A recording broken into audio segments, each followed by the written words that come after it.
Pantang menyerah. Paulus seorang siswa SMK yang mandiri, tinggal jauh dari orang tuanya. Ia membiayai hidupnya sendiri dengan bekerja sebagai pedagang keliling setelah pulang sekolah. Ia sering terlambat, tugasnya sering terbengkalai, dan ia juga kesulitan mengikuti pelajaran. Teman-temannya di sekolah melihat dia sebagai anak yang lumayan aktif tapi sedikit nakal. Paulus, kenapa kamu selalu kelihatan capek? Belajar atau kerja sih yang lebih penting?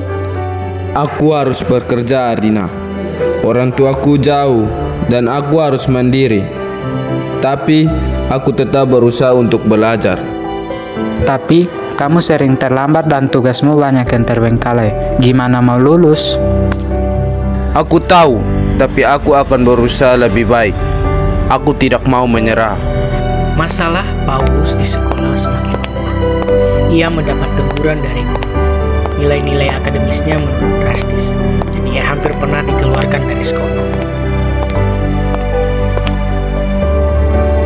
Paulus, kamu harus lebih fokus. Nilai-nilaimu menurun drastis. Jika ini terus berlanjut, kamu bisa dikeluarkan. Suatu saat, Paulus terlibat pertengkaran dengan seorang siswa lain karena mereka berdua saling mengejek. Insiden ini membuat Paulus semakin tertekan dan putus asa karena pikiran. Kamu selalu telat, kenapa sih nggak bisa lebih disiplin? Kamu tidak tahu apa yang aku jalani. Jangan sekali lagi mengejekku. Akhirnya, ia memutuskan untuk pindah sekolah. Aku merasa gagal. Mungkin pindah sekolah adalah pilihan terbaik. Di sekolah barunya, Paulus berusaha keras untuk menyesuaikan diri. Ia tetap bekerja keras, tetapi kali ini ia lebih bijak dalam mengatur waktu dan prioritasnya. Ia mencari bantuan dari guru-guru dan teman-temannya. Gimana Paulus? Sudah mulai nyaman di sini? Aku berusaha. Aku harus lebih bijak mengatur waktu. Aku juga meminta bantuan guru untuk belajar.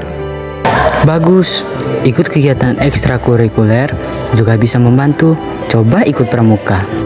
Ia juga aktif mengikuti kegiatan ekstrakurikuler seperti pramuka yang membantunya dalam kedisiplinan dan mandiri. Ia hampir kehilangan pekerjaannya karena harus mengikuti ujian praktik. Ia berada di titik terberat di mana ia harus memilih antara pendidikan atau pekerjaannya. Gimana ujianmu, Paulus? Aku berhasil.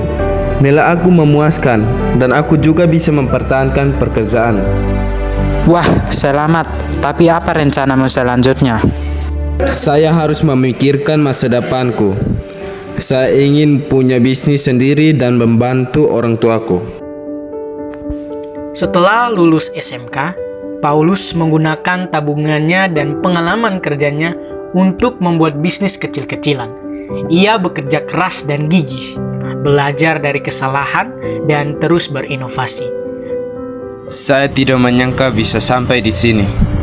Bisnis kecil yang saya mulai dari tabungan dan pengalaman kerja ini mulai berkembang.